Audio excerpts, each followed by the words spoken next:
Bismillahirrahmanirrahim. Assalamualaikum warahmatullahi wabarakatuh. Perkenalkan, saya Puji Lestari, mahasiswa semester 6 Universitas Muhammadiyah Makassar, Fakultas Ekonomi dan Bisnis, Program Studi Manajemen, dengan NIM 10571111119 dari kelas MM19A. Di video kali ini, saya akan menjelaskan atau mempresentasikan materi mengenai sikap konsumen. Baik, materi yang pertama atau pembahasan yang pertama yaitu sifat, fungsi, dan komponen-komponen sikap. 1. Arti sikap. Sikap merupakan suatu ekspresi perasaan seseorang yang merefleksikan kesukaan atau ketidaksukaannya terhadap suatu objek. Karena sikap seseorang merupakan hasil dari suatu proses psikologis, maka hal itu tidak dapat diamati secara langsung, tetapi harus disimpulkan dari apa yang dikatakan atau dilakukannya. Yang kedua, sifat dan fungsi sikap. Sifat sikap. Sikap memiliki sifat berikut. Yang pertama, sikap adalah sesuatu yang dipelajari. Yang kedua, sikap memiliki konsistensi. Dan yang ketiga, sikap bisa berbeda karena situasi yang berbeda. 1. Sikap adalah predisposisi yang dipelajari. Sikap merupakan sesuatu yang dipelajari. Artinya, bahwa sikap yang relevan dengan perilaku pembelian terbentuk sebagai suatu hasil pengalaman langsung dengan produk, sosialisasi dengan keluarga, khususnya orang tua, atau informasi yang diperoleh dari pihak lain, seperti iklan atau promosi lainnya.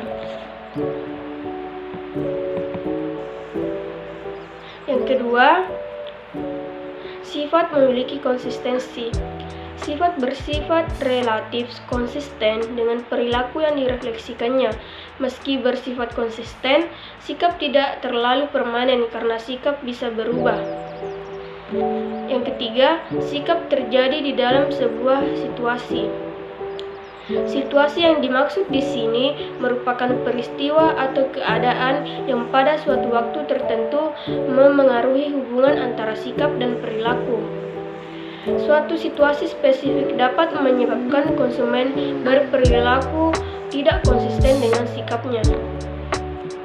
Selanjutnya, fungsi sifat. Selain memiliki sifat, sikap juga memiliki fungsi. Memahami fungsi sikap berarti memahami bagaimana sikap itu menyampaikan sesuatu tentang seseorang. Asal tahun 2004 mengutip 4 klasifikasi fungsi sikap yang dikemukakan oleh Daniel Katz. Yang pertama, fungsi utilitas. Yang kedua, fungsi ekspresi nilai. Yang ketiga, fungsi pertahanan ego. Dan yang keempat, fungsi pengetahuan. Yang pertama, fungsi utilitas. Fungsi utilitas, sikap memadu konsumen dalam mencapai manfaat yang diinginkannya. Konsumen yang memandang bahwa kriteria utama dari produk penghilang rasa sakit adalah keamanan dan kecepatannya. Menghilangkan rasa sakit akan lebih mengalahkan perhatiannya pada merek-merek yang memenuhi keinginannya itu. Yang kedua, fungsi ekspresi nilai. Sikap dapat mengekspresikan citra diri dan sistem nilai konsumen, khususnya bagi produk-produk dan keterlibatan tinggi. Yang ketiga, fungsi pertahanan ego.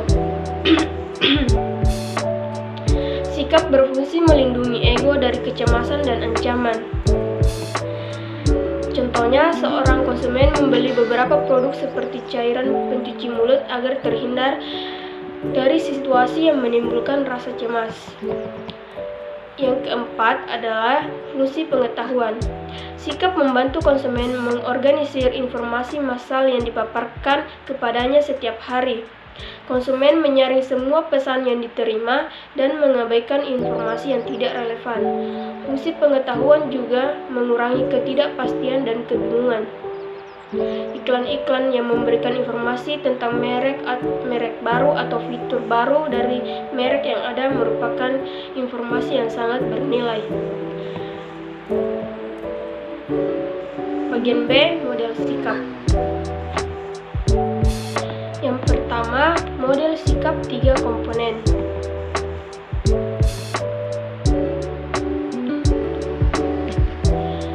Model ini menyatakan bahwa sikap terdiri atas 3 komponen utama, yaitu komponen kognitif, komponen afektif, dan komponen konatif. Yang pertama, komponen kognitif. Komponen yang pertama dari sikap adalah kognitif seseorang, yaitu pengetahuan dan persepsi yang diperoleh melalui kombinasi pengalaman langsung dengan objek sikap dan informasi tentang objek itu yang diperoleh dari berbagai sumber. Yang kedua, komponen afektif. Komponen afektif berkaitan dengan emosi atau perasaan konsumen terhadap suatu objek. Perasaan itu mencerminkan evaluasi keseluruhan konsumen terhadap sebuah objek, yaitu suatu keadaan seberapa jauh konsumen merasa suka atau tidak suka terhadap objek itu. Yang ketiga, komponen konatif. Komponen konatif yang merupakan komponen ketiga dari model sikap 3 komponen berkaitan dengan kemungkinan atau kecenderungan bahwa seseorang akan melakukan tindakan tertentu yang berkaitan dengan objek sikap. Komponen konatif juga meliputi perilaku aktual diri sendiri. Selanjutnya, model sikap multi-atribut. Model sikap multi-atribut menggambarkan konsumen berdasarkan sikapnya terhadap suatu objek, seperti produk, jasa, merek, toko, orang, peristiwa, iklan, dan sebagainya. Sikap itu merupakan suatu fungsi persepsi dan penilaian konsumen terhadap atribut kunci atau keyakinan yang dipegangnya yang berkenaan dengan sikap tertentu dari objek.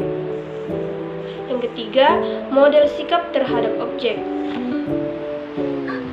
Model sikap terhadap objek cocok untuk mengukur sikap terhadap sesuatu produk atau kategori produk atau merek tertentu. Model ini menunjukkan bahwa sikap konsumen terhadap produk atau merek tertentu adalah fungsi keyakinan konsumen tentang atribut dan manfaat produk atau merek itu. Yang keempat, model sikap terhadap perilaku.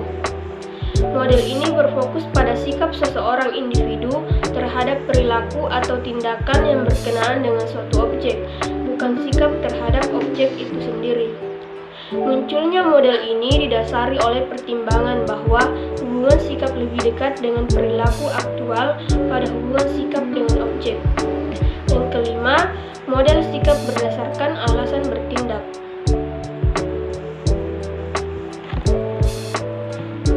Yang menjadi fokus dari model tersebut bukanlah hubungan sikap dan perilaku, melainkan hubungan antara keyakinan dan evaluasi yang menjelaskan formasi sikap. Selanjutnya, hubungan sikap dengan perilaku. Hubungan antara niat membeli dan perilaku.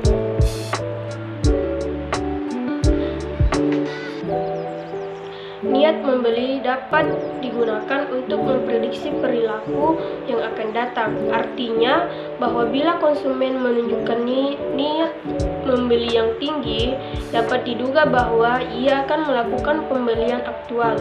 Karena itu, pemasar berkepentingan untuk mengidentifikasi niat beli konsumen. Yang kedua, hubungan antara perilaku dan sikap. Sering terjadi bahwa perilaku memengaruhi sikap sehingga menjadi sikap berikutnya yang mungkin lebih kuat atau lebih lemah daripada sikap sebelumnya atau bahkan menjadi berlawanan. Ada 3 situasi yang mungkin menyebabkan perilaku memengaruhi sikap. Yang pertama, disonansi kognitif, yang kedua, pembelajaran pasif, dan yang ketiga, dikonfirmasi harapan.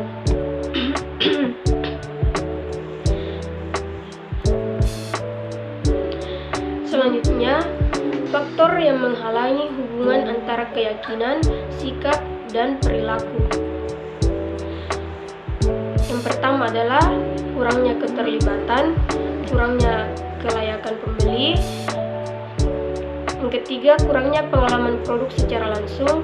Yang keempat, kurangnya hubungan antara nilai-nilai dan keyakinan.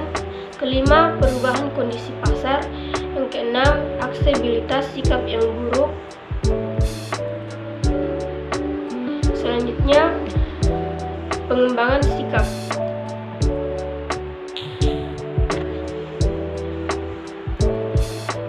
Pembahasan selanjutnya yaitu pengembangan sikap.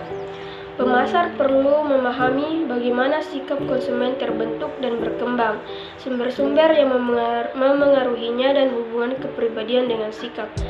Semua informasi itu sangat penting untuk merancang strategi komunikasi agar mampu menimbulkan sikap positif bagi merek-merek produknya. Ada 3 aspek yang perlu dipahami terkait dengan pengembangan sikap, yaitu yang pertama, bagaimana sikap terbentuk dan berkembang. Yang kedua, sumber informasi yang memengaruhi pembentukan sikap. Dan yang ketiga, hubungan kepribadian dengan sikap. Materi terakhir yaitu peran sikap dalam merumuskan strategi pemasaran. Pemahaman pemasar terhadap sikap konsumen dapat membantu strategi pemasaran dalam 3 hal. Yang pertama, mengidentifikasi segmen pasar berdasarkan manfaat. Yang kedua, mengembangkan produk baru. Dan yang ketiga, mengembangkan dan mengevaluasi strategi promosi. Baik, itulah materi yang dapat saya sampaikan di video ini. Semoga dengan dibuatnya video ini dapat menambah wawasan dan pengetahuan baik bagi diri saya sendiri maupun bagi yang menonton video ini. Lebih dan kurangnya mohon dimaafkan. Sekian dan terima kasih. Wassalamualaikum warahmatullahi wabarakatuh.